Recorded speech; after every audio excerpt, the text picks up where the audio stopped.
ഒരു സിനിമ കണ്ടിട്ട് അത് വല്ലാതെ ആസ്വദിച്ചിട്ട് അതിനെപ്പറ്റി ഇനിയും ആളുകൾ അത് കണ്ട് അവരോടൊക്കെ സംസാരിക്കാനായിട്ട് ആഗ്രഹം തോന്നുന്നു എന്ന് പറയുന്ന ഒരു സിറ്റുവേഷനാണ്. 2 ദിവസം മുമ്പ് ഇനി റിലീസ് ചെയ്യാൻ പോകുന്ന ഒരു സിനിമയുടെ സ്പെഷ്യൽ സ്ക്രീനിങ് കൊച്ചിയിൽ വെച്ച് കാണാൻ സാധിക്കുകയുണ്ടായി. അപ്പോൾ ആ സിനിമയെ പറ്റി സംസാരിക്കാനാണ് ഇന്ന് നമ്മൾ വന്നിട്ടുള്ളത്. 2 ദിവസമായി കുറച്ച് തിരക്കുകൾ കാരണം അത് പറയത്തന്നെ ഡിലേ ആയതാണ്. സിനിമ അരുൺ ചന്തുവിന്റെ സംവിധാനത്തിൽ ഒരുങ്ങിയിട്ടുള്ള സയൻസ് ഫിക്ഷൻ ചിത്രമായിട്ടുള്ള ഗഗനാചാരിയാണ്.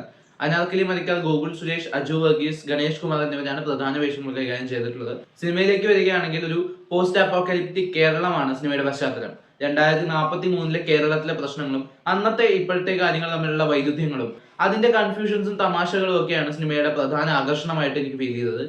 സയൻസ് ഫിക്ഷൻ സിനിമകൾ ഇനിയുള്ള കാലത്തേക്ക് മലയാള സിനിമയ്ക്ക് ഒരു ബെഞ്ച് മാർക്ക് എന്ന് പറയുന്നതിനപ്പുറത്തേക്ക് ഇന്ത്യൻ സിനിമയിൽ വന്നിട്ടുള്ള ഏറ്റവും മികച്ച സയൻസ് ഫിക്ഷൻ സിനിമകളിലൊന്നായിരിക്കും ഗഗനാചാരി. ഒരു മോക്യുമെന്ററി സ്റ്റൈൽ ഓഫ് പ്രസന്റേഷൻ ആണ് സിനിമയ്ക്കുള്ളത്. ആവാസ വ്യൂഹമൊക്കെ കണ്ടവർക്ക് മനസ്സിലാവും. എന്നാൽ അതിനു മുകളിലേക്ക് കുറേയധികം കൊമേഴ്ഷ്യൽ എലമെന്റ്സ് ഒക്കെയുള്ള ഒരു പക്ക സിനിമാറ്റിക് സിനിമ തന്നെയാണ് ഗഗനാചാരി. അതിന് ഏറ്റവും മികച്ചു നിൽക്കുന്നത് നല്ല ഹ്യൂമർ കണ്ടന്റ് ആണ്. ഇത്രയും ഫ്രഷ് ആയിട്ടുള്ള കോമഡി ഒരുപക്ഷെ കുറെ നാളുകൾക്ക് ശേഷമാണ് കാണുന്നത്. ഓരോ കോമഡി സീക്വൻസുകളും റൈറ്റിങ്ങിൽ തന്നെ അത്രയും പുതുമയുള്ളതാണ്. നന്നായിട്ട് എൻജോയ് ചെയ്തിട്ടുണ്ട്. ആ ഫുൾ തിയേറ്റർ കൈയടിച്ചും ചിരിച്ചുമാണ് സിനിമ മുഴുവൻ കണ്ടു തീർത്തത്. ഹ്യൂമറിനപ്പുറത്തേക്ക് ഇവർ വിഷ്വൽ പ്രസന്റേഷനിൽ ഗംഭീരമായിട്ടുണ്ട്. ഇതില് AI വെച്ചിട്ട് യൂസ് ചെയ്തിട്ടുള്ള ഒരുപാട് സംഭവങ്ങളൊക്കെ നമുക്ക് കാണുമ്പോൾ തന്നെ മനസ്സിലാവുന്നുണ്ട്. VFX ഇത്രയും ഗംഭീരമായിട്ട് ഇത്രയും ചെറിയൊരു ബഡ്ജറ്റിനുള്ളിൽ നിന്ന് യൂസ് ചെയ്യാൻ പറ്റുമോ എന്ന് തോന്നിപ്പോയി. അത്രയും വിഷ്വലി കിടിലനായിട്ടുള്ള ഫ്രെയിംസ് ആണ് സിനിമയിലുള്ളത്. സംവിധായകന്റെ അതിഗംഭീര വിഷൻ കൂടിയാണ് പല ഫ്രെയിമുകളിലും തെളിഞ്ഞു നിൽക്കുന്നത്.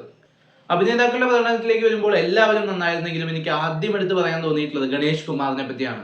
ഗണേഷ് കുമാറിന്റെ ഇങ്ങനെ ഒരു കഥാപാത്രം ഒരുപക്ഷെ കുറെ നാളുകൾക്ക് ശേഷമായിരിക്കും ഒരു സിനിമയിൽ വരുന്നത്. എന്തായാലും പുള്ളി ഫുൾ എനർജിയിൽ അഴിഞ്ഞാടിയിട്ടുണ്ടെന്ന് പറയാം. കാരണം ആ ക്യാരക്ടർ വരുമ്പോ തൊട്ട് ഏറ്റവും അവസാനത്തെ ഡയലോഗ് വരെ നമ്മളെ ചിരിപ്പിക്കാനുള്ള കുറെ കണ്ടന്റ് തരുന്നുണ്ട്. അത്രയും ഗംഭീരമായിട്ടാണ് പുള്ളി പെർഫോം ചെയ്തിട്ടുള്ളത്. ആളുടെ ക്യാരക്ടർ അടിപൊളിയാണ്. ഗോകുൽ സുരേഷിന്റെ ഇതുവരെയുള്ള one of the best performance ആയിട്ട് തന്നെ പറയാം. പുള്ളി അജു വർഗീസുമായിട്ട് ഇമോഷണൽ BGM ഇട്ട് സംസാരിക്കുന്ന സീനൊക്കെ ഇപ്പോഴും മനസ്സിലാക്കുന്നുണ്ട്. ഭയങ്കര രസമായിരുന്നത് കാണാൻ. അജു വർഗീസ് പുള്ളിയുടെ ഒരു സ്റ്റൈലിലുള്ള ക്യാരക്ടറിൽ നിന്നുകൊണ്ട് അടിപൊളിയായിട്ട് തന്നെ ചെയ്തിട്ടുണ്ട്. അനാർക്കലി മരിക്കാർ ഗംഭീരമായിരുന്നു. ആ ഒരു ക്യാരക്ടർ സർപ്രൈസ് ഞാൻ അങ്ങനെ പറയുന്നില്ല, പക്ഷെ നിങ്ങൾക്ക് ട്രെയിലർ കണ്ടപ്പോൾ നിങ്ങൾക്ക് ഏകദേശം മനസ്സിലായിട്ടുണ്ടാവും എന്ത് ക്യാരക്ടറാണെന്ന്.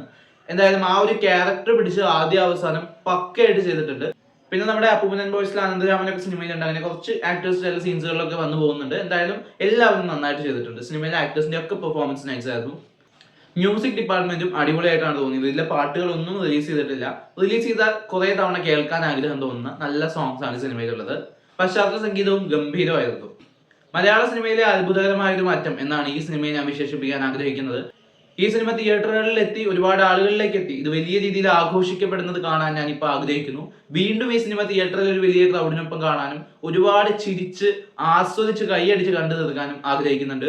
ഇത്തരത്തിൽ വ്യത്യസ്തമായിട്ടുള്ള ഒരു സിനിമ തന്നെ ആദ്യ ശ്രമത്തിൽ കൈവച്ച അരുൺ ചന്തു എന്ന സംവിധായകൻ മലയാള സിനിമയ്ക്കുള്ള ഭാവി വാഗ്ദാനമായി തന്നെയാണ് മാറുന്നത്. അപ്പൊ ഈ സ്പെഷ്യൽ സ്ക്രീനിങ് ഷോസ് കണ്ടവരാരെങ്കിലും ഉണ്ടെങ്കിൽ സിനിമയെ കുറിച്ചുള്ള അഭിപ്രായങ്ങൾ കമന്റ് ബോക്സ് വഴി രേഖപ്പെടുത്തുക.